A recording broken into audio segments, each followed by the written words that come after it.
le lancement de la 4e et dernière nouvelle série lancée en ce début d'été 2020 dans le Weekly Shonen Jump, une mise à l'honneur de Dr. Stone avec un goodies exclusif, mais également une histoire courte inédite de la nouvelle série animée Dokyu Hentai Exelos en provenance normalement du Jump SQ, et enfin la confirmation que Haikyuu va toucher à sa fin. C'est tout ce que je vous propose de découvrir dans cette présentation du nouveau numéro du Weekly Shonen Jump, sorti ce lundi 6 juillet 2020 au Japon. On y va! Bonjour les Sakura, c'est Morgane. On se retrouve pour une nouvelle vidéo chronique du Weekly Shonen Jump, du coup que je suis allé acheter comme d'habitude au Konbini au pied de chez moi, avec cette couverture un peu surprenante qui met à l'honneur une nouvelle œuvre. Cette nouvelle œuvre, c'est donc Boku to Roboko, moi et Roboko. Roboko, c'est ce personnage maid un peu étonnant. Nouvelle série humoristique, et puis derrière on voit tous les personnages des séries en cours dans le Jump qui sont représentés. C'est assez rigolo, avec aussi toutes les nouvelles séries qui sont présentes, mais également dans ce nouveau numéro du coup des stickers exclusifs Dr. Stone. On va voir ça tout de suite. Alors, je vous rappelle que vous pouvez suivre là toutes les séries qui sont dans le Jump dans l'application officielle Manga Plus, disponible en anglais et en espagnol. Pourquoi en espagnol et pas encore par exemple en français? Parce que l'espagnol est une langue fortement utilisée à travers le monde. Alors, on ouvre le magazine, on tombe directement sur les stickers qui sont proposés, que je vais vous montrer, qui constituent pour les fans de Dr. Stone un élément d'achat absolument indispensable. Voilà, c'est plein de petits stickers pour personnaliser par exemple son agenda. Ce qui est sympa avec ces stickers, en tout cas qui reprend le côté très scientifique de Dr. Stone, c'est qu'il y a même la table périodique des éléments que vous pouvez aller du coup coller là où vous le souhaitez. Par exemple dans votre agenda, les Japonais raffolent de la personnalisation de leur agenda. Donc quand on ouvre son nouveau numéro, on passe directement sur les pages couleurs dédiées au lancement de cette nouvelle série. Les pages couleurs du coup arrivent avant les actualités sur les figurines One Piece et également sur les jeux vidéo autour de One Piece. Ce qui est le plus intéressant pour les fans par exemple de My Hero Academia, c'est le moment où est révélé le grand vainqueur du concours Today's New Hero, qui avait été lancé en septembre 2019 à l'occasion de la campagne promotionnelle autour du deuxième film de My Hero Academia, où les lecteurs étaient invités à proposer eux-mêmes leurs propres héros, en sachant que le gagnant se verrait du coup à travers sa création intégré dans l'univers de My Hero Academia, avec une présentation dédiée de son personnage par l'auteur de la série, l'auteur du manga, qui du coup se plie à cet exercice avec un héros assez étonnant qui a la classe en surfeur, Big Wave. Et du coup, on a donc Midoriya qui met l'accent sur ce personnage qui a été créé par un jeune japonais de Tokyo qui a introduit ce personnage. Et puis dans le même temps, on a toute une page dédiée à Haikyuu qui cherche à faire revivre l'esprit des championnats interlycées, en mentionnant que, vu la situation, le 26 avril 2020, le Natsu no Intahai, les championnats d'été entre les lycées ont été annulés. C'était le jour de cette décision-là. Mais malgré tout, on peut faire vivre l'esprit, la force du sport, et en l'occurrence du volley. Et il y a un concours pour lequel la deadline c'est le 27 juillet, auquel les fans de volley, et plus particulièrement de Haikyuu, sont invités à envoyer des photos avec des uniformes. Et donc c'est un projet pour faire vivre du coup le volley malgré cette situation complexe. Dans le même temps, on apprend quelque chose de sympa à propos de Kimetsu no Yaiba. Kimetsu no Yaiba qui s'inscrit vraiment dans les traditions japonaises à travers les événements collaboratifs qu'il peut y avoir avec différentes entreprises. On avait vu les semaines précédentes une collaboration avec une entreprise qui propose des sushis, une entreprise de spa et de bains publics. Et cette fois-ci, c'est un partenariat avec Sega qui est mis en avant, puisqu'à partir du 17 juillet jusqu'au 30 août, il y aura la possibilité de se prendre en photo avec des silhouettes très japonaises de Kimetsu no Yaiba, où on les voit finalement dans des tenues qui pourraient être typiquement les tenues de Matsuri d'été. Et par exemple, on a Inosuke qui cherche à défendre ses Choco Bananas. J'adore les Choco Bananas, c'est pour ça que je prends cet exemple-là contre des corbeaux. Mais on a aussi voilà, plein de petites spécialités typiques. Et quitte à parler de spécialités typiques, dans ce partenariat avec du coup Kimetsu no Yaiba, Sega, les entreprises de production de taiyaki à Akihabara et puis à Ikebukuro qui sont associés à Sega vont proposer 4 taiyaki en forme des personnages principaux de Kimetsu no Yaiba, donc de Tanjiro, Nezuko, Inosuke et Zenitsu. Voilà, partenariat bien sympathique. Et ensuite, on passe avec des actualités autour de Bleach.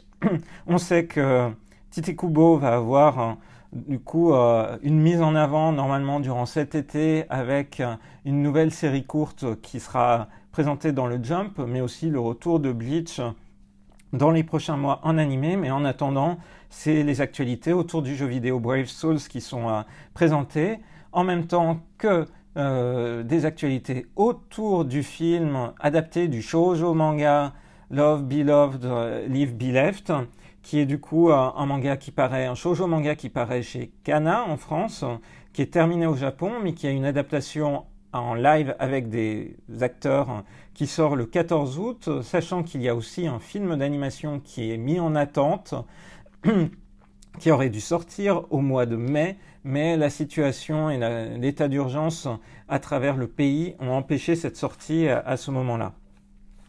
Et puis, on arrive sur une page de promotion du Jump Giga. Le Jump Giga, c'est donc un magazine trimestriel qui accompagne les saisons et qui inclut, entre autres, différentes séries courtes d'auteurs qui pourraient éventuellement donner lieu à des séries longues plus tard dans le Jump.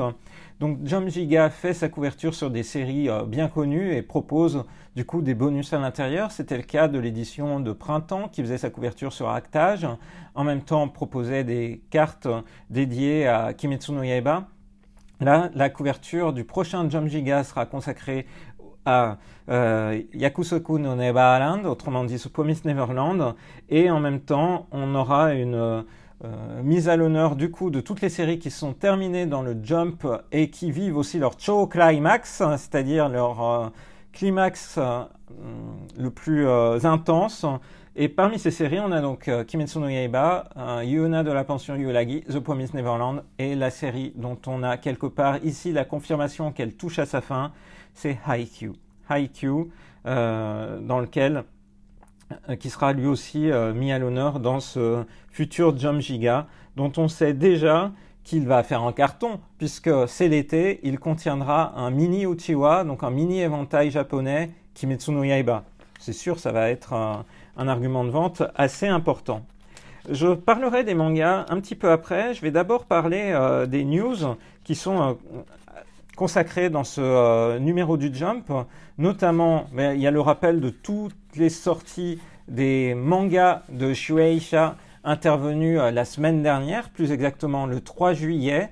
Il y a eu entre autres le Tankobon, mais pas seulement, de Kimetsu no Yaiba tome 21, imprimé à 3 millions d'exemplaires pour la première édition, c'est juste quelque chose d'incroyable. On vous a fait un unboxing avec Rosalis de cette édition collector, donc n'hésitez pas à aller voir la vidéo si vous voulez en savoir plus sur ce collector du tome 21, qui est donc le deuxième collector proposé dans la série Kimetsu no Yaiba, sachant que les deux derniers tomes 22 et 23 proposeront eux aussi une édition collector. Et puis, par la suite, dans le Jump, autour de Kimetsu no Yaiba, il y a une interview du doubleur de Tanjiro, donc une interview dans laquelle j'ai prévu de me plonger durant cette semaine, et je pourrais vous en parler éventuellement la semaine prochaine, je pourrais vous dire ce que j'en ai retenu. Au-delà en fait de cet élément-là, dans les actualités, il y a de la publicité pour une série qui va arriver la semaine prochaine, très exactement dans l'édition du Jump numéro 32, celui du 13 juillet. Donc une nouvelle série qui démarre, mais une nouvelle série qui démarre pas dans l'édition papier, mais dans l'édition numérique, uniquement du Jump. Donc je suis curieux de voir ça. Au niveau du Japon, il y a donc une application dédiée Jump Book qui permet de lire le Jump semaine après semaine de la même manière que vous le lisez en format papier. Il y a quelquefois des bonus. Par exemple, récemment, il y a eu un chapitre complet de Jujutsu Kaisen entièrement en couleur. Et là, nouvelle série qui apparaîtra du coup dans le Jump en version numérique. Et donc qui est un élément complémentaire de aussi toutes les séries qui sont disponibles dans l'application, par exemple Jump Plus. Mais je pense que je vous ferai une vidéo sur ces différences-là, Jump Book, Jump Plus, l'édition numérique du Jump, les séries que vous pouvez suivre en numérique. Voilà, n'hésitez pas à poser vos questions à ce sujet-là en commentaire de cette vidéo. Ça me guidera pour avoir un conducteur à ma présentation. Et quand on parle de choses étonnantes, ensuite, on a une histoire courte d'une série qui n'est habituellement pas proposée dans le Jump.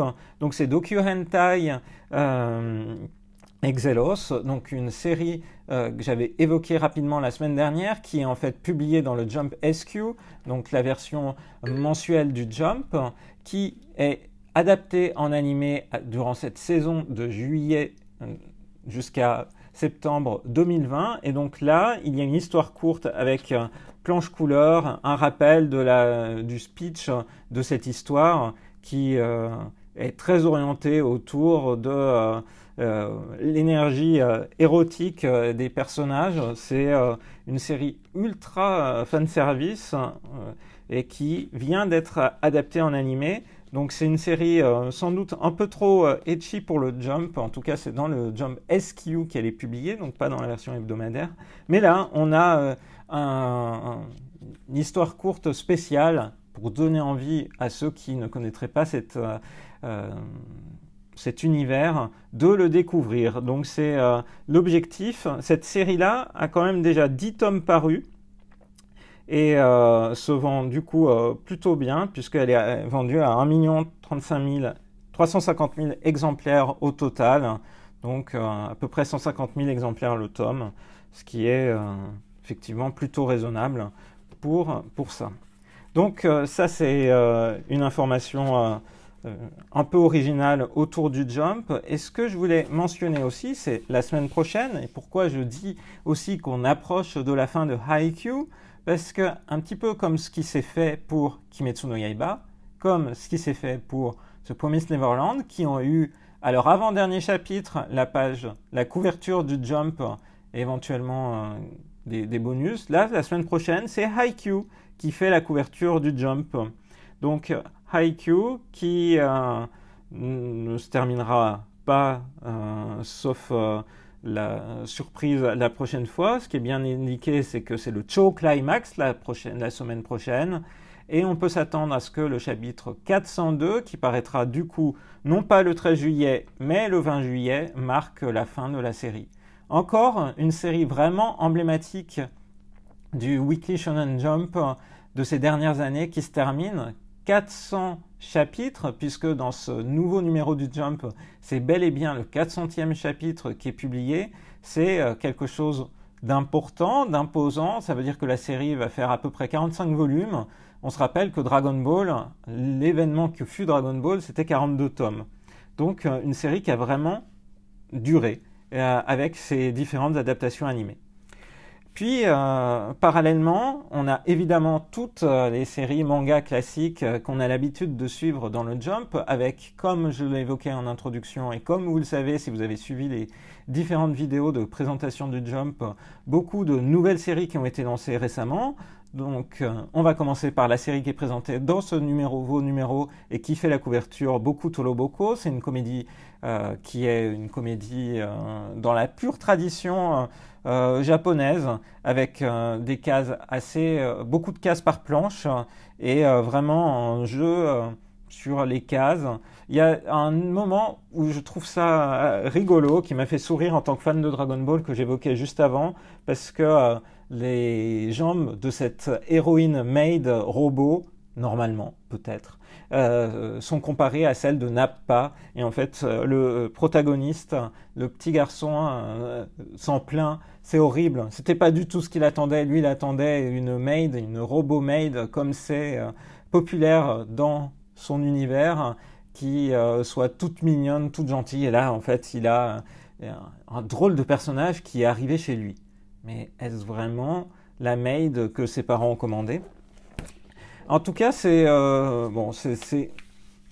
amusant. J'accroche pas totalement à cette histoire, donc ça va être difficile pour moi, je pense, de poursuivre avec enthousiasme dans cette intrigue, mais qui sait, on verra. Donc l'œuvre est signée Shuei Miyazaki. Shuei Miyazaki est connu pour avoir fait la série dérivée Oyasoku no Neverland, donc une série dérivée humoristique basée sur The Promised Neverland.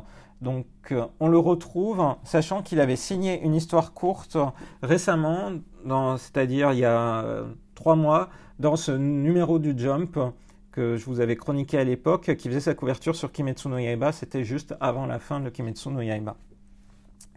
Et puis, une série qui m'enthousiasme beaucoup plus, c'est Hard Boiled Cop and Dolphin, puisque du coup, on est face à la nouvelle série de l'auteur de Beelzebub, et dans cet épisode-là, on a la confirmation ou l'infirmation, je vous laisserai le découvrir, de la portée un peu fantastique de cet univers. Ce qui m'attire dans cette histoire, qui bénéficie d'une page couleur, c'est le 2e chapitre. Maintenant, vous le savez, le 2e chapitre d'une série bénéficie d'une page couleur à l'intérieur du magazine.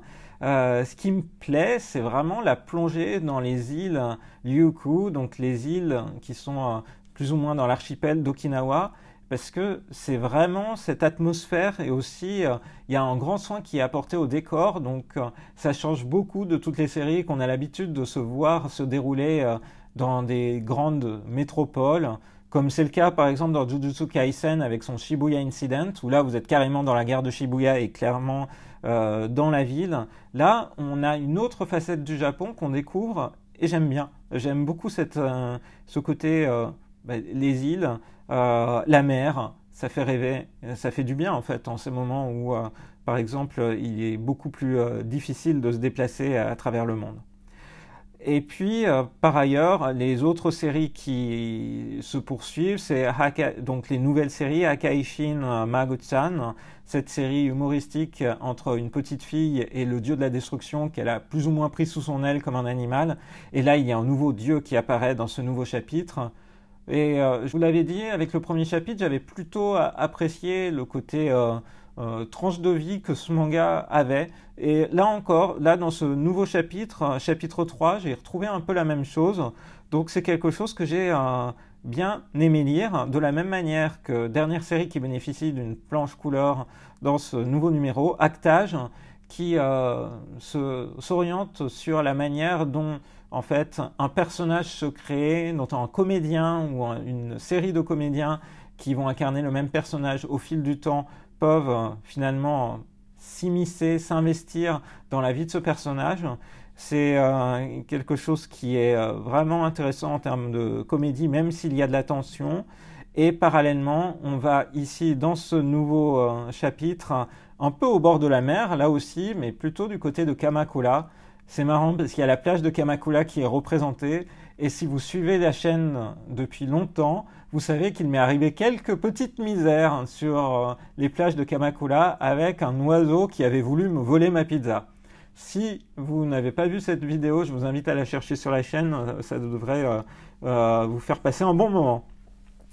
Et puis après, les séries les plus populaires, c'est évidemment One Piece, qui est maintenant, on est habitué, présent dans le magazine une semaine sur deux. On se rappelle que Eiichiro Oda avait expliqué combien la situation liée au coronavirus impactait son processus créatif, et notamment ses interactions avec les assistants. C'est aussi quelque chose qu'il évoque cette semaine dans les commentaires qu'il laisse que tous les auteurs laissent à la fin du magazine, puisqu'il se demande en fait jusqu'à quand il faudra mettre en place les mesures qui sont liées à la prévention contre le coronavirus, donc entre autres se restreindre dans ses déplacements, dans les déplacements en transport en commun.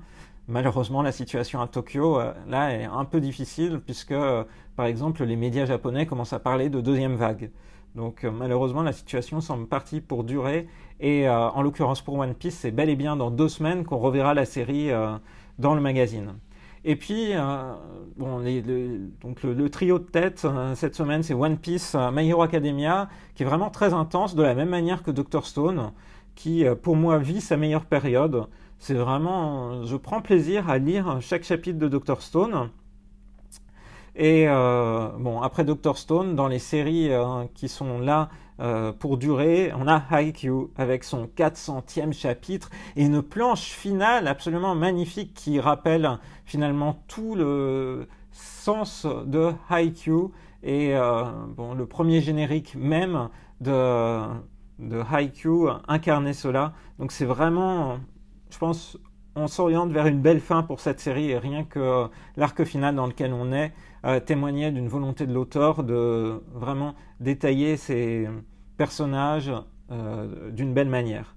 Ensuite, une série dont on vous a parlé avec Rosalis qu'on aime bien, qui à mon avis a du potentiel pour rester un moment dans le Jump, et je me suis interrogé en lisant ce nouveau chapitre sur les raisons pour cela, c'est Mashle, qui est du coup là maintenant depuis plus de 6 mois avec un tome paru. Il y a un compte Twitter qui a été mis en place en juin pour venir en support de cette série-là. Mashle qui est, je pense, une série pas prise de tête, avec à la fois de l'humour, de la baston, de l'intensité et finalement une mise en scène plutôt bien vue.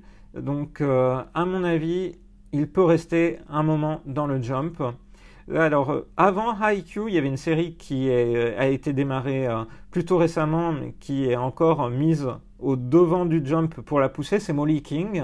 Cette histoire sur le roi des insectes, qui est toujours... Chaque épisode, finalement, maintenant, incarne plus ou moins l'humour japonais autour des insectes, en humour d'été. Moi, j'ai vraiment, je vous l'ai dit, du mal à imaginer que cette série puisse passer l'été. C'est vraiment quelque chose qui est plaisant parce que c'est au moment de l'été qu'on lit ce type d'intrigue. Il y a des matsuri, il y a des fêtes en extérieur, il y a des événements, il y a des concours. Donc c'est vraiment cet état d'esprit-là qu'on retrouve. Et je m'interroge vraiment sur la manière dont la série pourra perdurer au-delà. Donc on passe ensuite aux séries, une nouvelle série lancée récemment, 4e chapitre pour Ayakashi Triangle, dont le but du mangaka semble de trouver des moyens pour montrer ses héroïnes sous tous les angles possibles. On a un nouveau personnage masculin qui devrait apparaître prochainement. On n'en dit pas plus. Ce chapitre-là faisait moins dans le fanservice, donc j'étais un peu plus intéressé. Jujutsu Kaisen ensuite et Black Clover. Et puis on arrive à ce qui est la 2e série que je lis maintenant quand j'ouvre le Jump. La première série en ce moment c'est My Hero Academia. La 2e série c'est vraiment Time Paradox Ghost Writer qui prend un nouveau tour. C'est incroyable la manière dont l'intérêt pour la série à son 8e chapitre est encore relevé. On se demande vers où on va. Il y a beaucoup de mystères qui sont posés mais qui sont cohérents avec tout ce qui a été présenté auparavant. À la fois mélangeant voyage dans le temps et création de manga. C'est juste tous les thèmes qui me sont chers. Bref, c'est vraiment la série récente. C'est celle que je vous recommande de démarrer. C'est vraiment passionnant. Puis Undead Unlock, Mission Yosakura Family, Chainsaw Man, We Never Learn qui continue d'explorer l'arc de Furuhashi, mais là j'ai vraiment du mal dans cet arc-là.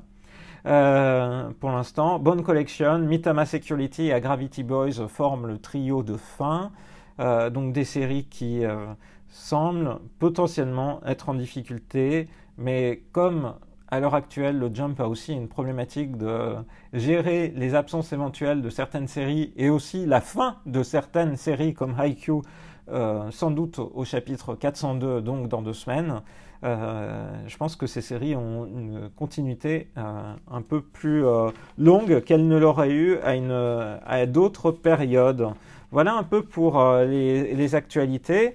Ce que je voulais dire pour finir cette vidéo de chronique, c'était la mention que les animés basés sur les séries du Jump, du coup, recommencent avec des chapitres originaux, des épisodes originaux, tant pour Food Wars, pour Black Clover, pour One Piece, pour Boruto et évidemment pour cette nouvelle série dont je vous parlais auparavant, qui est Doku Hentai Exelos. Et c'est l'occasion pour moi aussi de finir cette chronique du Jump avec un tweet que j'ai vu hier soir sur le compte officiel dédié à cette série-là, Spy Family, qui est donc une série qui n'est pas éditée dans le magazine papier. C'est une série qui est prépubliée dans l'application Jump Plus, qui arrive en France à partir du mois de septembre chez Kurokawa. Quelque chose à ne pas manquer. Eh bien, Spy Family a dépassé tout exemplaire vendu, les 4 millions d'exemplaires, donc pour 4 tomes parus, ce qui est vraiment un gros succès pour cette série démarrée en 2019, mais qui est vraiment ultra bien dessinée, très plaisante, bien construite. Donc je suis vraiment ravi de savoir que les lecteurs français vont pouvoir la découvrir, et Jump la met aussi plus en avant, notamment dans les Jump Shops, avec toute une catégorie de nouveaux produits dérivés qui étaient arrivés la semaine dernière dans les Jump Shops à travers le Japon. Voilà, j'espère que cette vidéo de chronique du dernier numéro en date du Weekly Shonen Jump vous a plu. On se retrouve du coup la semaine prochaine pour un numéro qui aura sa couverture sur Haikyuu, sans doute pour ça c'est sûr, le Cho Climax, donc le moment où la série va aller vraiment vers sa fin. Et d'ici là, je vous souhaite une belle semaine. Ne manquez pas nos vidéos quotidiennes sur la chaîne de Rosalis. Bye bye!